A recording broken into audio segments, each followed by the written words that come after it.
Now, this is the angle that I'm seeing this from. Notice I still have a remnant of that line, that pencil line. That center line stays with me through the whole process until I get down to where I know that it's the right shape. Essentially, woodworking is sizing, shaping, and smoothing, the 3 S's. When you let that light, which is in a direct center, dead center line, it washes those shadows across that surface, and you can tell if there's any bumps or dips on those sides. Now, from this view, I can look at it and I can compare right side, left side, all the way down till I get to right along in here, which I'll have to flip it around, put this end in the vise, and have this out here where I can finish working that down. You see, I've just got the edges where it goes against the metal itself, but up here I got all these rough marks from the bandsaw. I'll work that down a little bit, but I keep that line until I know that I got the right shape. Your saws, rasps, and files, and heavy sandpaper, this 50 grit here, is for shaping, and then I got your smoother ones for smoothing. Just a little explanation along the way.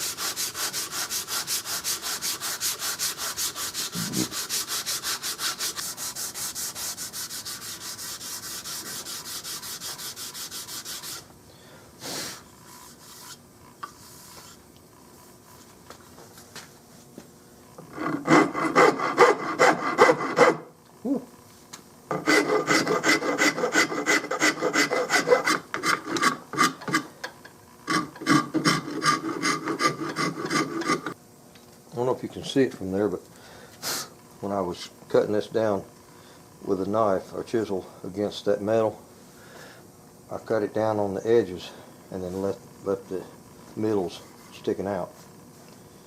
And so now when I'm grinding this away, I'm leaving a little flat, just a little tiny. See this little flat surface from there to there on both sides?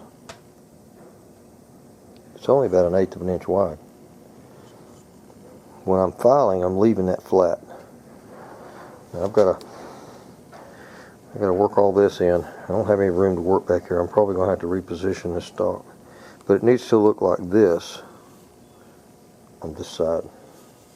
And this is real heavy burl in here, and it's grains going every which way.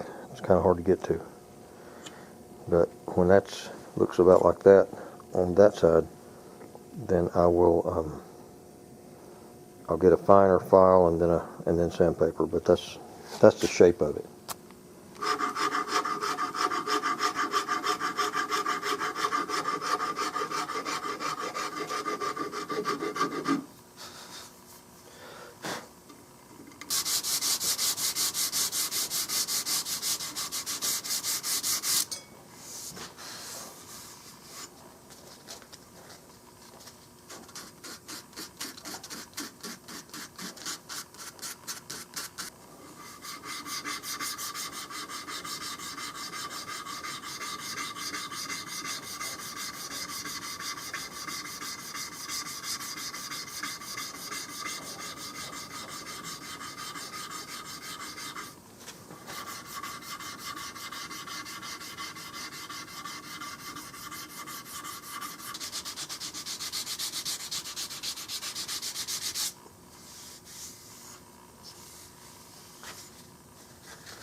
That look like a good place for a stress mark to you?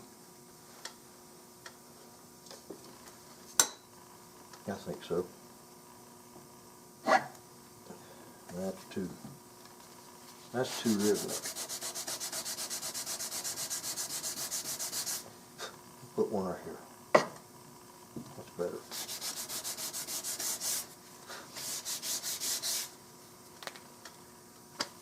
Now we need a ding.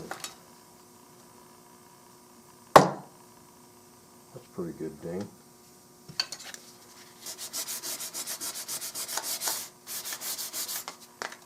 Then we need a good scuff. I need some barbed wire. That's a great scuff.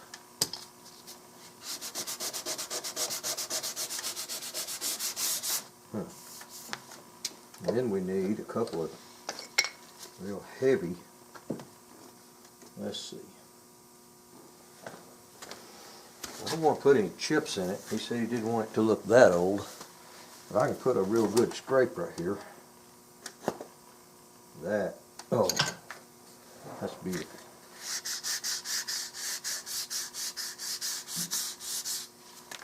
I could chip this butt plate and put it back together. I think that's a little more than what he bargained for. Alright, now I'm going to replace the fore end, the pump fore end, and obviously I've taken some screws and pins out. I'm pulling the tubular magazine out. Now I'm going to pull, I took the screws out of the side, and I'm going to pull this off of here and show you what I got to make. This thing has a, I believe it's 5/8 bore on the back end that goes around the pump push rod, and it's got a, I think it's a almost 7/16 on this, the tubular magazine, and then obviously they go down to right there, and the big hole stops, and you got to cut the top out for the barrel. So I already went ahead and made my blank.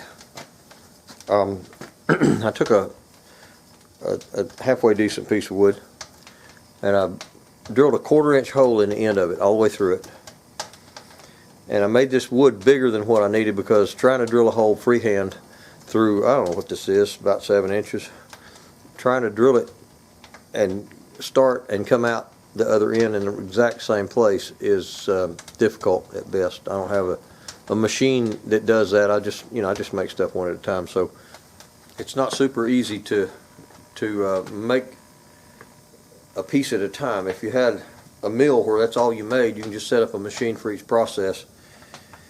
But I don't work that way. So anyway, I drilled a 1/4 inch hole through it, and then I used a bit that had a 1/4 inch pilot that I made years ago. Right here it is.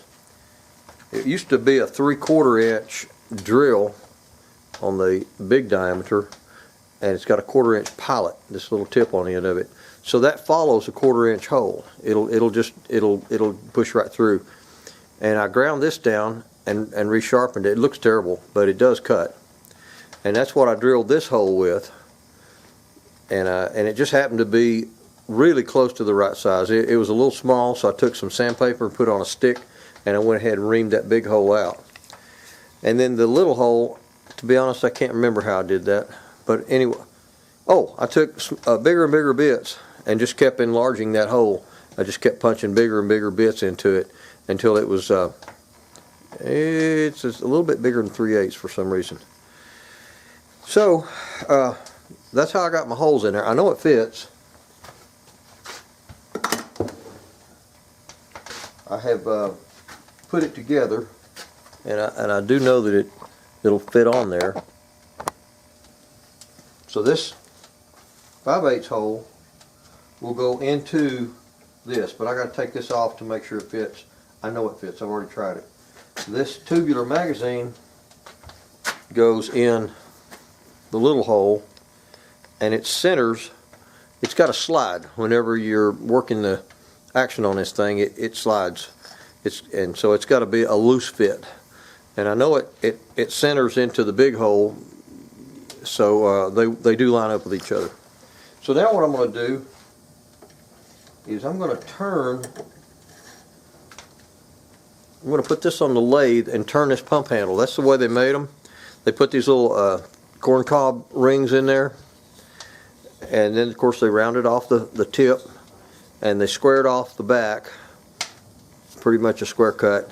And then after, the last thing I'll do is mill out the top of that. And to be honest, I don't know exactly how I'm going to do that. Figure it out as I go.